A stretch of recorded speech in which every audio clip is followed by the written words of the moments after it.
नमस्कार, आप देख रहे हैं जनता न्यूज और मैं हूं आपके साथ रवीक्षा शर्मा। चलिए रुक करेंगे आज की ताजा खबर की ओर। आपको बता दें, अमरोहा जिले के उप कृषि निदेशक डॉक्टर राम प्रवेश जिले में कृषि क्षेत्र को बढ़ावा देने और किसानों की आय में वृद्धि के लिए विभिन्न प्रयास कर रहे हैं, जिससे कि किसानों को फसल का बेहतर मुनाफा मिल सके। इसी के साथ उन्होंने मिट्टी के स्वास्थ्य सुधारने के लिए बेहतर सुझाव दिए हैं।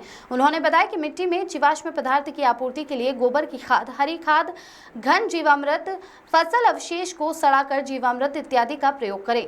इसके बाद फसलों में रोग एवं कीट के आक्रमण के अनुसार ही उचित मात्रा में पेस्टिसाइड्स का प्रयोग करें। फसल चक्र अपनाएं एवं गर्मी के मौसम में खेत की जुताई करें। सभी किसान भाइयों को नमस्कार। मेरा नाम डॉक्टर राम प्रवेश है। मैं उप कृषि निदेशक अमरोहा के पद पर हूँ। आज हमारे किसान भाई लागत अधिक लगाने के बावजूद भी उत्पादन कम प्राप्त कर रहे हैं।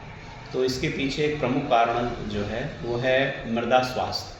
समय के साथ मृदा स्वास्थ्य गिरता जा रहा है। जैसे मनुष्यों का स्वास्थ्य होता है, जैसे जानवर का स्वास्थ्य होता है, वैसे मृदा का भी स्वास्थ्य होता है। मृदा बीमार कैसे होती है, पहले हमें ये जानना जरूरी है। जब भी हम आवश्यकता से अधिक मात्रा में उर्वरकों का प्रयोग करते हैं तो मृदा बीमार होती है। जब भी हम आवश्यकता से अधिक कीटनाशी या अन्य पेस्टिसाइड का प्रयोग करते हैं, मृदा बीमार होती है। हम असंतुलित उर्वरकों का प्रयोग करते हैं, मृदा बीमार होती है। जब हम हरी खाद या देसी खाद का मृदा में प्रयोग नहीं करते तो मृदा बीमार होती है। तो अब मृदा के स्वास्थ्य को सुधारने के लिए हमें प्रमुख रूप से सबसे पहले ये कार्य करना चाहिए कि अपने खेत में जीवांश पदार्थ बढ़ाना चाहिए।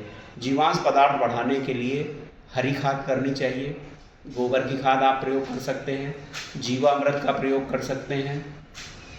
जो भी फसल अवशेष हैं उनको मिट्टी में सला गड़ा कर खाद बना सकते हैं। इस तरह से हम मिट्टी में ज़्यादा जीवांश पदार्थ बढ़ा सकते हैं। जब ज़्यादा जीवांश पदार्थ होगा तो ज़्यादा सूक्ष्म जीव होंगे, और जब ज़्यादा सूक्ष्म जीव होंगे तो मिट्टी आपकी जीवंत हो सकेगी। जो सूक्ष्म जीव होते हैं, बहुत सारे ऐसे सूक्ष्म जीव होते हैं जो फ्री लिविंग होते हैं, यानी स्वतंत्र रूप से मिट्टी में रहते हैं और वातावरण की नाइट्रोजन का प्रयोग करते हैं। इसके साथ साथ सूक्ष्म जीव मृदा में जो पहले से पोषक तत्व विद्यमान हैं या पिछले कई सालों से जो हम फर्टिलाइजर का प्रयोग कर रहे हैं, जो अनअवेलेबल फार्म अप्रयुक्त रूप में मिट्टी में विद्यमान हैं, उन पोषक तत्वों का भी पुनः उपयोग प्रारंभ कर देता है पौधा, अगर सूक्ष्म जीवों की संख्या ज़्यादा है। क्योंकि ये सूक्ष्म जीव गंदगी के रूप में बहुत सारे केमिकल्स रिलीज करते हैं जो मिट्टी में जाकर जो अनुपलब्ध उर्वरक हैं उनको उपलब्ध कर देते हैं। तो इस तरह से मिट्टी में पोषक तत्वों की उपलब्धता बढ़ती है। इसके साथ साथ जब सूक्ष्म जीव मरते हैं तो वो भी उर्वरक का काम करते हैं। इसके साथ साथ मरने के बाद मरने के बाद और जो केमिकल रिलीज करते हैं वो सॉइल पार्टिकल्स को आपस में जोड़ने का भी काम करता है, मृदा के कणों को जोड़ने का भी काम करता है, जिससे मिट्टी में ढेलापन ज़्यादा आता है, यानी मिट्टी मजबूत बनती है और पानी रोकने की क्षमता बढ़ती है। तो केवल मात्र हमारे हरी खाद, देसी खाद या गोबर की खाद या ये कूड़ा करकट है, फसल अवशेष है, इसको सड़ाने मात्र से हमें इतने लाभ मिल सकते हैं।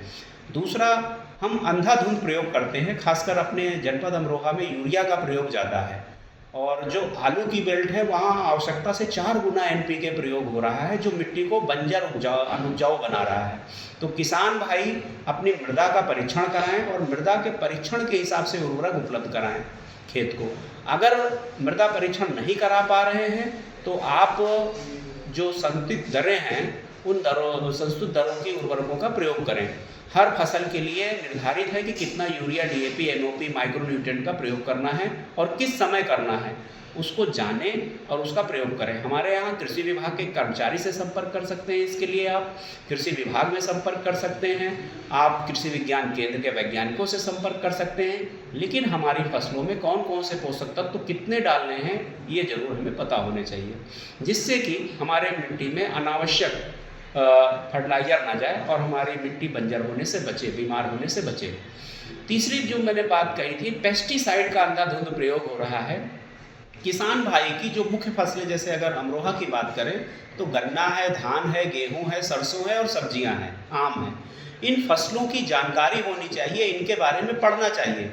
कम से कम हमें बीमारी की पहचान हो और इसमें ये कीट से हो रही है कि फंगस से हो रही है, कवक से हो रही है, इसकी हमें जानकारी होनी चाहिए। तभी हम सही मात्रा में और सही उर्वरकों का प्रयोग कर सकेंगे। और हमारी मिट्टी में होता क्या है, जब हम फसलों में कीटनाशी डालते हैं तो ये मिट्टी में भी गिरते हैं। जो मिट्टी में गिरेगा वो जो मिट्टी में सूक्ष्म जीव हैं उनको मारेगा। चाहे केचुआ ख़त्म होना, ये हमारे लिए बड़े दुर्भाग्य की बात है कि हमारे मिट्टी में केचुआ नहीं है। क्यों मरा? अधिक उर्वरकों के प्रयोग के कारण, अधिक पेस्टिसाइड और कीटनाशी के प्रयोग के कारण ये हमारे ज़मीन से केचुआ साफ हो गया। ऐसे हजारों प्रकार के सूक्ष्म जीव और जो बड़े बड़े जीव हैं, जैसे केचुआ है, एक लाल गोड़ी होती थी, बहुत सारे ऐसे जीव हैं जो हमारी मिट्टी से गायब हो चुके हैं। तो इनको हमें पुनः वापस लाना है, इसलिए पेस्टिसाइड का भी संतुलित प्रयोग करना है और हमें फसल चक्र का भी अपनाना चाहिए, जिससे कि हमारी मिट्टी को भी समय मिल सके। तो इन 3 बातों का अगर हम किसान भाई ध्यान रखेंगे तो निसंदेह आपका उत्पादन भी बढ़ेगा, आपकी मिट्टी उपजाऊ बनी रहेगी और आपको कम लागत में अधिक उत्पादन मिलेगा। बहुत बहुत धन्यवाद।